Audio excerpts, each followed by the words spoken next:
All right. Good evening once again, everyone. We'll be having our next speaker, Vinay Gupta. He'll be speaking on global finances and arriving on blockchain. Um, all right, let's welcome Vinay Gupta with an applause, please.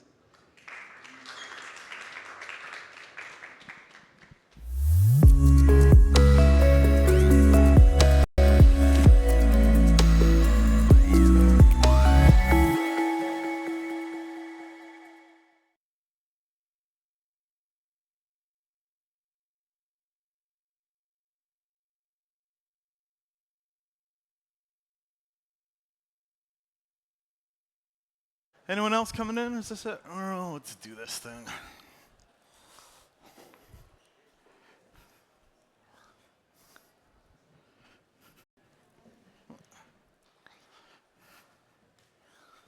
Okay, and I got my clicker, and we are good to go. Okay, so let's talk about what it means that global finance is arriving on the chain, right? This is the end of the old world without any shadow of a doubt, right? Where did we begin? So for me, the old world started in the 1990s. I was a cryptographer, cryptographic applications developer working in the sort of late 90s, mid-90s. My first year being paid 100% in anonymous digital cash was 1999. I worked for government a couple of times, and I joined the Ethereum Foundation 2014 to run the launch. So where I worked was basically trying to figure out how to get mass adoption for Ethereum. And I figured out that that was going to mean convincing the lawyers that smart contracts were legal contracts, and if we could do that, then we could figure out how to integrate into the whole global system.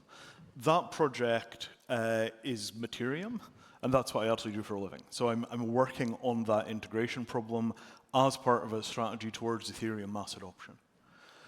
But we're in a new game now because the big guys have arrived, and by the big guys, I mean BlackRock. BlackRock has $10 trillion of assets under management. It's one of the largest companies in finance globally, and it has an enormous reach and enormous power and impact. BlackRock arriving on the chain changes everything. Whether or not we think of them as being, adopting Ethereum per se, whether they're just going to take the technology and fork it, whatever they do. When you have the most powerful person in finance say that they're going to tokenize all of the world's financial assets, that's from 10 years from the first time anybody heard the concept of a token. Right? We went from coins to tokens to the most powerful person in finance says we're going to tokenize all the assets in the world within 10 years. This is staggering. Right? I mean, I remember when the Ethereum Foundation was like 35 people. And we went from there to this in 10 years. That gives you a sense of how ready these ideas are and how powerfully they impact the real world. Something like Linux successfully took over the world, but it did not take 10 years. It took closer to 30 years. So the model that comes along with the TradFi folks arriving is the rollout of the conventional model. KYC, AML, CTF. You get the shutdown of projects like Tornado Cash. You get a compression of the kind of anarchic freedom that was originally envisaged on the blockchain into a much, much, much narrower range of activity. And that oh, I lost Mike. Hello?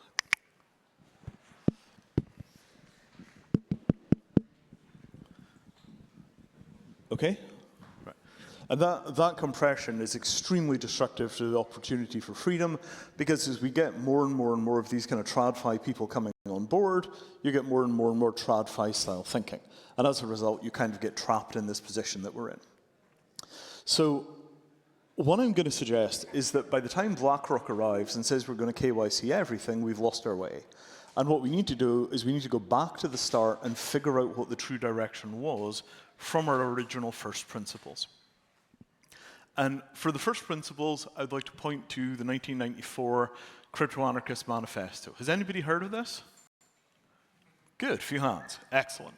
So the Crypto-Anarchist Manifesto was a kind of real examination in an almost science fiction sense of the impact of tokenization, the impact of private communications, the impact of digital cash, written before any of these things really existed in a widespread usable form.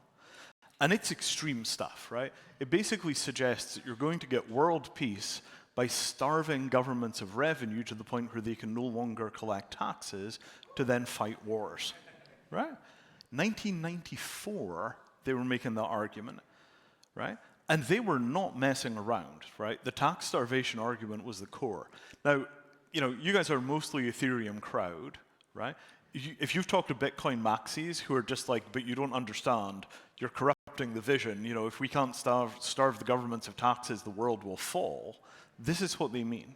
In this era, they really thought of tax starvation as being a way of getting the governments to stop fighting wars. It was a huge, huge agenda item.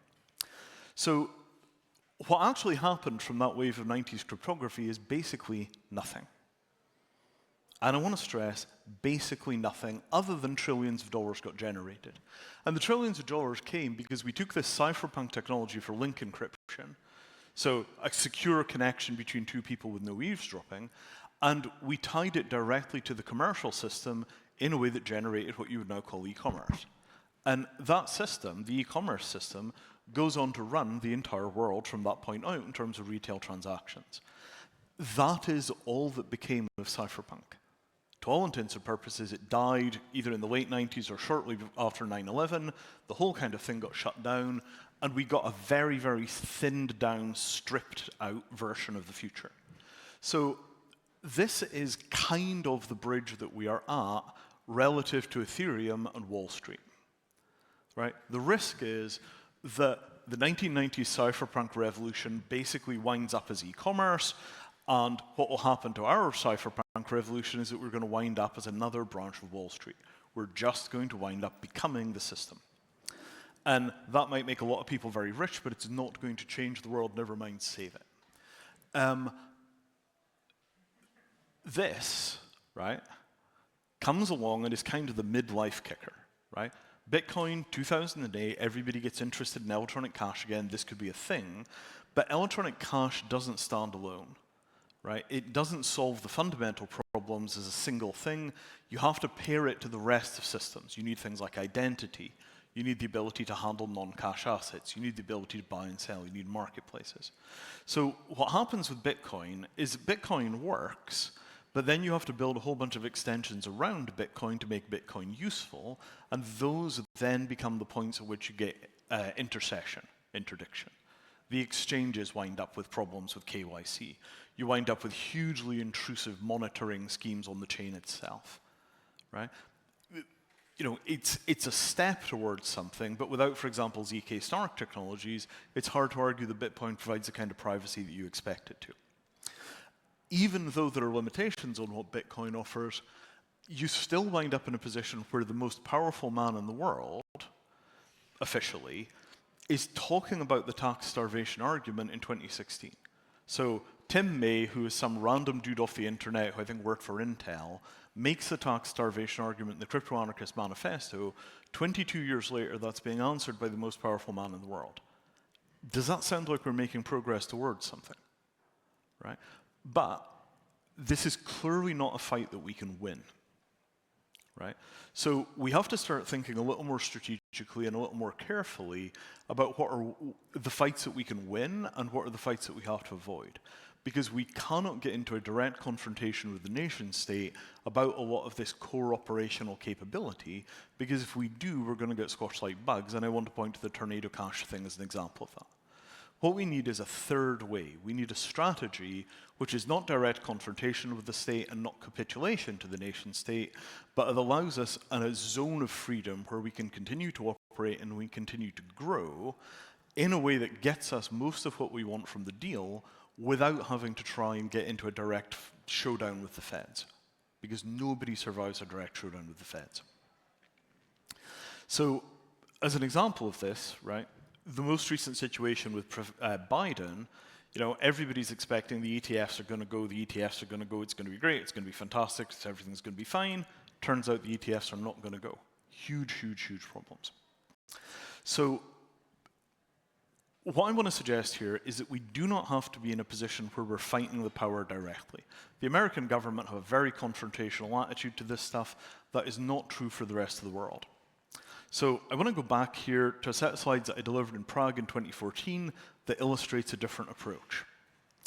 The slides in red are the 2014 slides. Yeah, shiny, right? Shiny, those were the days. So what we proposed in 2018 was that there was a thing called a fiat asset, and the fiat assets were created by the state in the same way that crypto assets were created by cryptography. This model has borne out really well, right? Fiat assets controlled with fiat keys, fiat identity, that's just like house title. Crypto assets controlled with native keys, Ethereum, Bitcoin tokens. Crypto assets controlled with fiat identity, that's ETFs, custodial wallets, banks, custody, and crypto. And fiat assets controlled with crypto IDs, that is tokenized real-world assets. Right? The model holds up. Fiat assets and crypto assets are different things, but you can bridge them. Similarly, we argued the blockchain was inevitable. Turns out we're not the only people that think so. This argument was made from physics. This guy is the most senior judge in the UK for commercial law. He's the person that decides civil dispute stuff at the highest level there is in Britain. Blockchain technology is unstoppable now, right? Will be adopted, will become ubiquitous in all major industrial and financial sectors because it allows for the immutable recording of data, reducing friction in commercial and consumer transactions, and obliterating the scope for dispute as to what has occurred. Now, does that sound like somebody that is hostile to the blockchain? I would say no, not hostile to the blockchain. So why are we getting such a different attitude from the American government and from the British judiciary? Right? Well, the answer is it solves a problem that they have, which is evidence management in cases. So if it solves a problem they have, they're interested in it. Similarly, this guy leads a project called the UK Jurisdiction Task Force. They make a thing called the Digital Dispute Resolution Rules.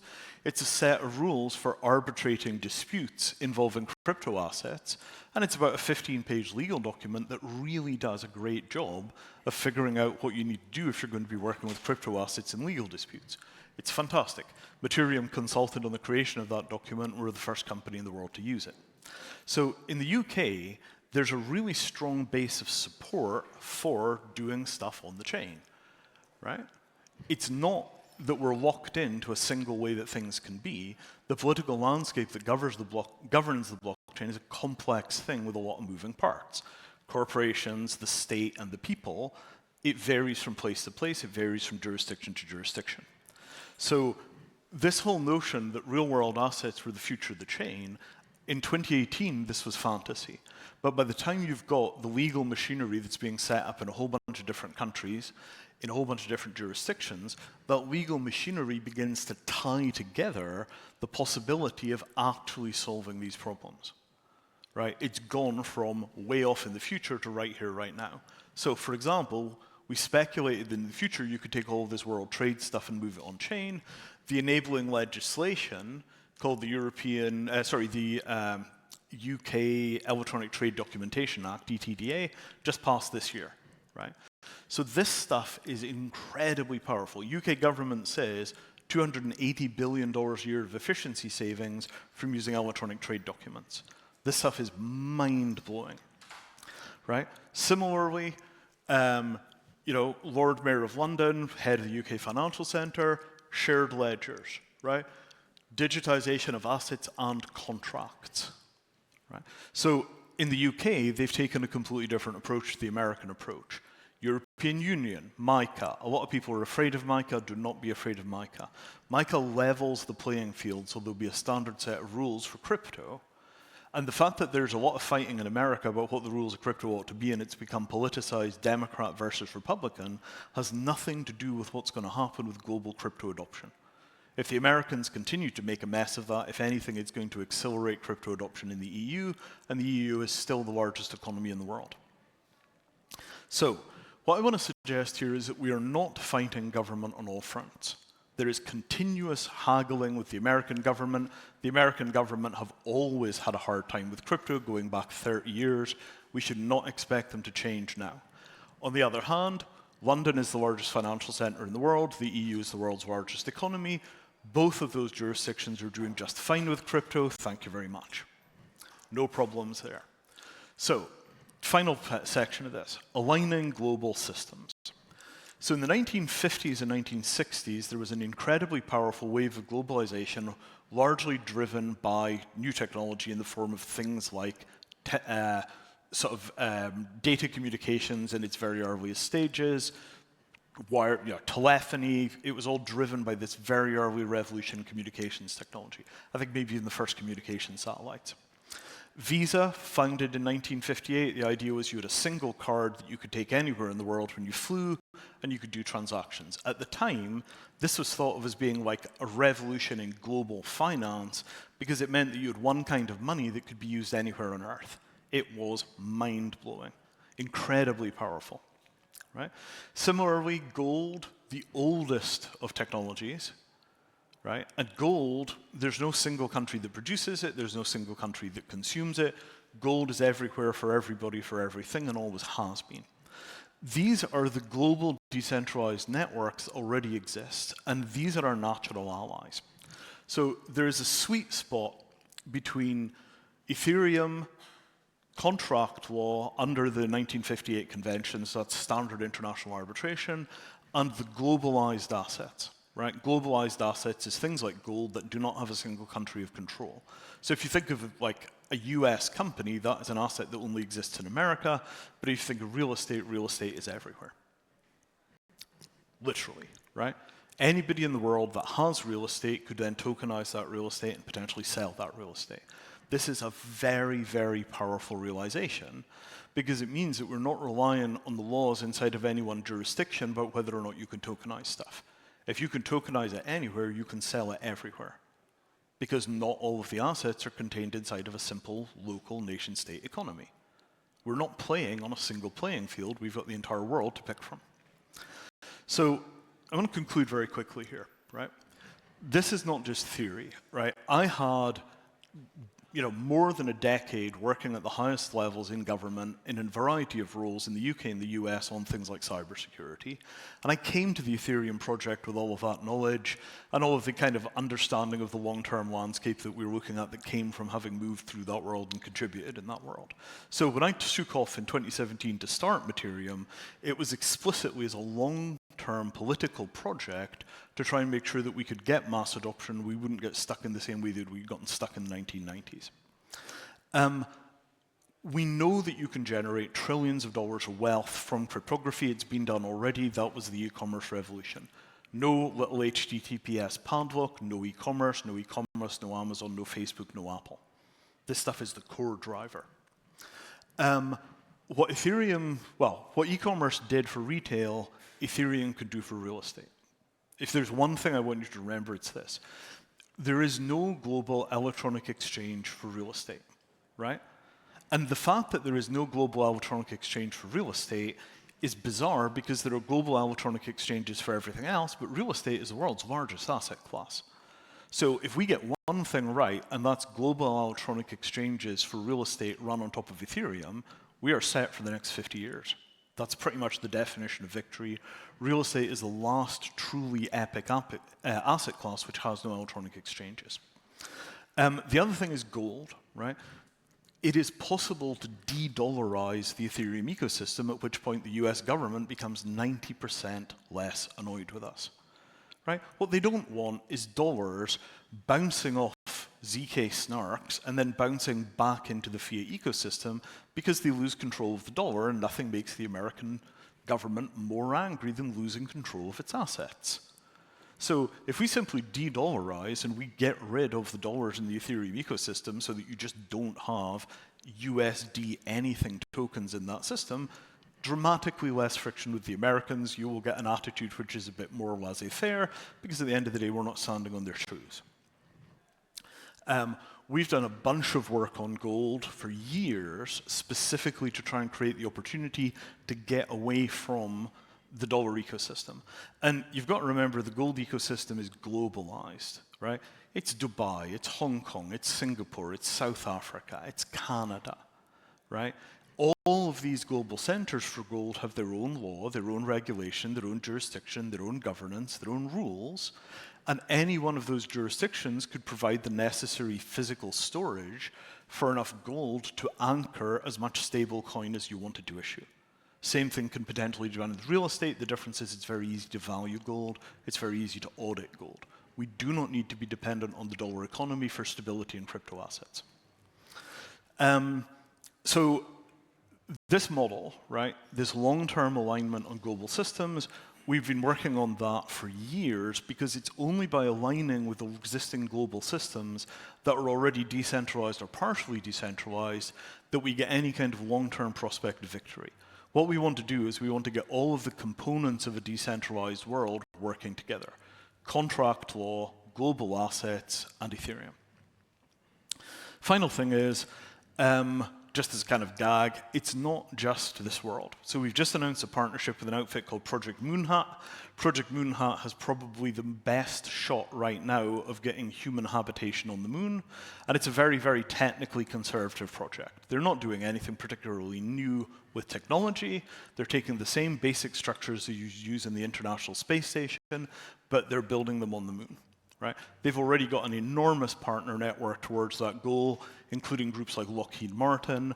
And what we're doing for those guys is getting involved in the whole process of managing the IP cross-licensing agreements between hundreds of commercial entities that are necessary to get this project done, but also to help manage the IP stream that comes out of that settlement. Right? And this is exactly the kind of high-profile stuff that if you pull off one or two of these on the blockchain, it's much, much, much less likely that anybody's going to give the technology a hard time just for existing. That was it. Thank you very much for your attention, and I'll be around after this if anyone has questions. Thank you.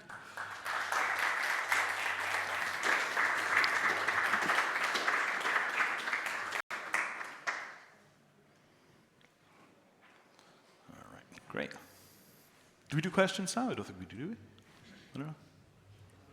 Yeah, oh, sure. And, sorry, I didn't realize we were doing questions now. Okay, yeah. I wanted to ask you, because we are building a startup that is, it's called Token Estate. It's about tokenizing real estate.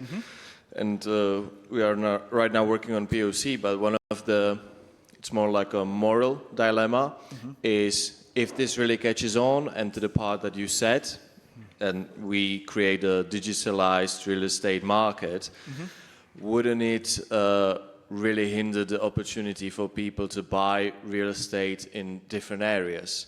Because, for example, if you do that in Czech Republic, and somebody wants to buy that, nobody from, I don't know, India is going to buy real estate in Czech Republic, or like not most of the people, because it's really expensive here. Right. But if you create that project in India for Czech investor, France, US, or whatever richer investors, it's going to be a really cheap property. So it will flood the market with like new money. So the people who live in India will have like really hard time of buying real estate because the prices will skyrocket based on that. So how do we deal with that issue, like from a morality standpoint, that our money will hinder the opportunities in countries that have less money? It's harder for them to afford real estate if the European and the US markets flood the money there. I mean, in most poorer countries, the real estate supply is not limited in the way that it is here. So here you've got enormously strong building codes that prevent you just building more housing. Hence, the real estate is kept artificially expensive. Most poor countries, if you want to build housing, it's relatively easy to get the permits and the logistics and everything arranged so that you can build housing. So if you do wind up with a bunch of foreign direct investments going into countries like India to buy existing real estate, what will happen is that those folks will take the money that they're taking from selling their real estate and they'll turn it around and they will build more real estate. Almost certainly. But wouldn't it affect the rent? Because if you buy, I just will make up numbers, but if you buy a normally house in India for $10,000, but right now because of the bigger money from US and Europe, the houses will go to $20,000, $30,000 because it's the new money, you cannot charge the same rent. Sure, but what they'll do is they'll then build a pile more housing and it will then cause the rents to come back down again. The rents will be defined largely by the ability of the locals to pay, and they'll simply build more housing until it balances out. in the places where they're allowed to build. The big problem that you have in most of Europe is it's almost impossible to get permits to build new housing, and as a result, you wind up with an artificially restricted supply, which of course causes the price to skyrocket. It's all about, the only cure for high house prices is build more housing. And I actually worked on housing stuff for years. I have a project called Hexayurt, which is about ultra low cost housing. And the problem anywhere you want to build those houses is really the building codes. Yeah, it's a good question. And come and talk to us because we've got, a lot of the Materium technology is very good for real estate projects. We did the first real estate listing almost 3 years ago, and we're ready to go to power other people's real estate protocols. Okay, any other questions? What do you have? Oh, yeah. This is slightly tangential to your talk, but if anybody's going to say something about it, it would be you. You were talking about all of these assets and, BlackRock and that side of things. And then on Thursday, we heard a talk where somebody was talking about how USDT is the biggest asset in our industry, and at the same time, we are already in a de-dollarization situation. So, how does that influence? I don't know, whatever you want to say about that. Yeah. I'm super interested because people don't want to talk about de-dollarization. Yeah, so, at the end of the day, if you're using dollars, you're standing on American soil, and the American government doesn't like crypto and never has. So, inevitably, they're going to be able to want to identify the ultimate owner of every single dollar in the world, in the same way that they want to be able to identify the ultimate owner of every square mile of US land or every share in a US corporation. They feel like it's their duty of care to the American population to be able to track that stuff. So when you start talking about things like ZK snarks, if you put ZK snarks and USD anything in the same conversation, the American government is going to have a problem and you're going to wind up with things like Tornado Cash. It's just the nature of the beast.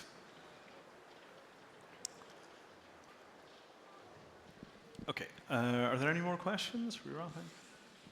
Oh, we got one more. How exactly do you envision this de-dollarization to happen? So in an ideal world, what would happen is that people would go from using USD pairs with things like Bitcoin to using gold paired to things like Bitcoin.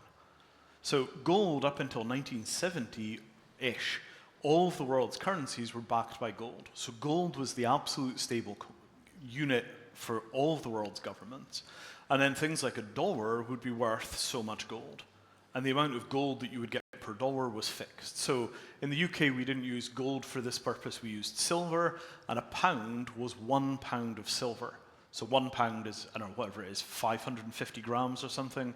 And that was the amount of silver that the government would give you in exchange if you burned 1 pound, you took it to the bank and you said, here's my pound note, they would physically give you the silver. So my suggestion is that what we should do is we should use gold rather than dollars as the stable unit of account for crypto.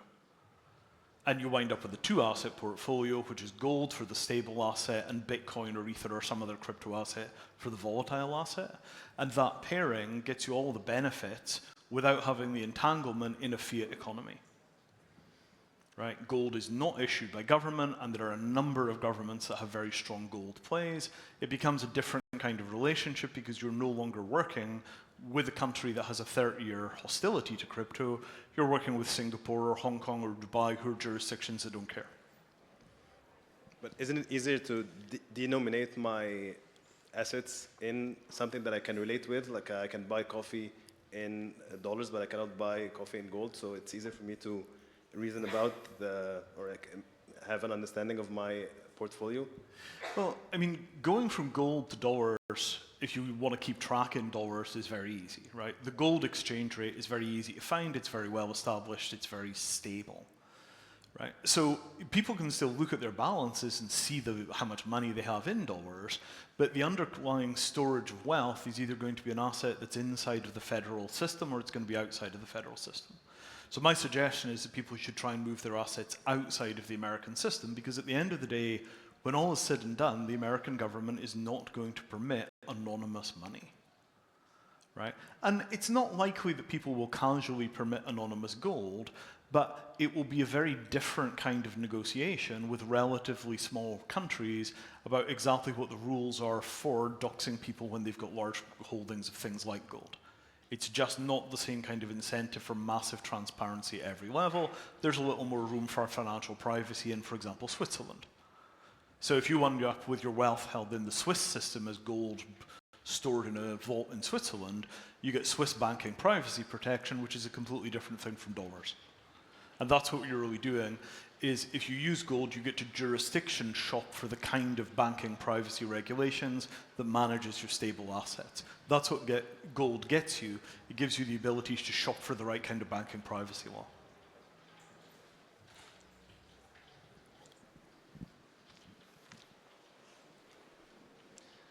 We have one last question.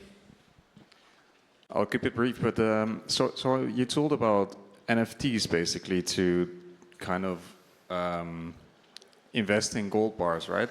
Why would I invest in an NFT gold bar instead of just buying Theta gold? Isn't Theta gold is much easier to basically, it's much more flexible and fluid?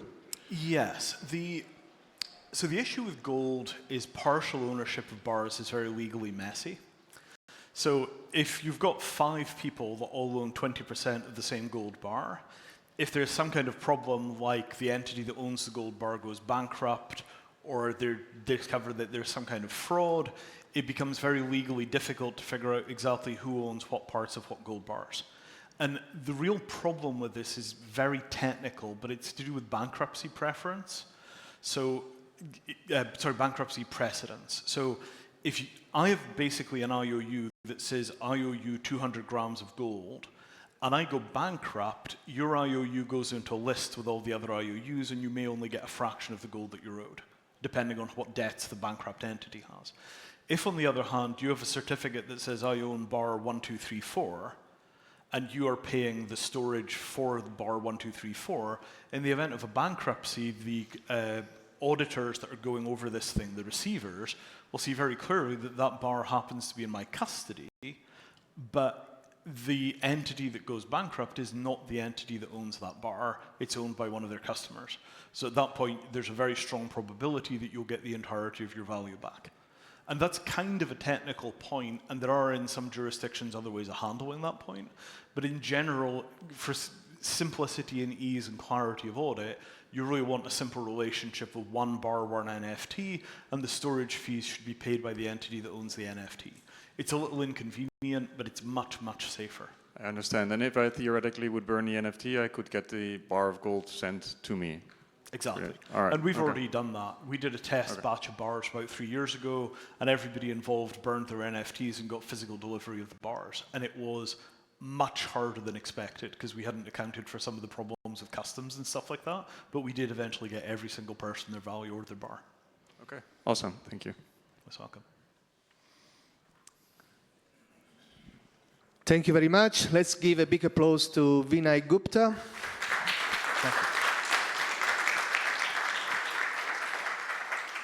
And we have a small 5 minutes break till next speaker, and the last one will come. Thank you.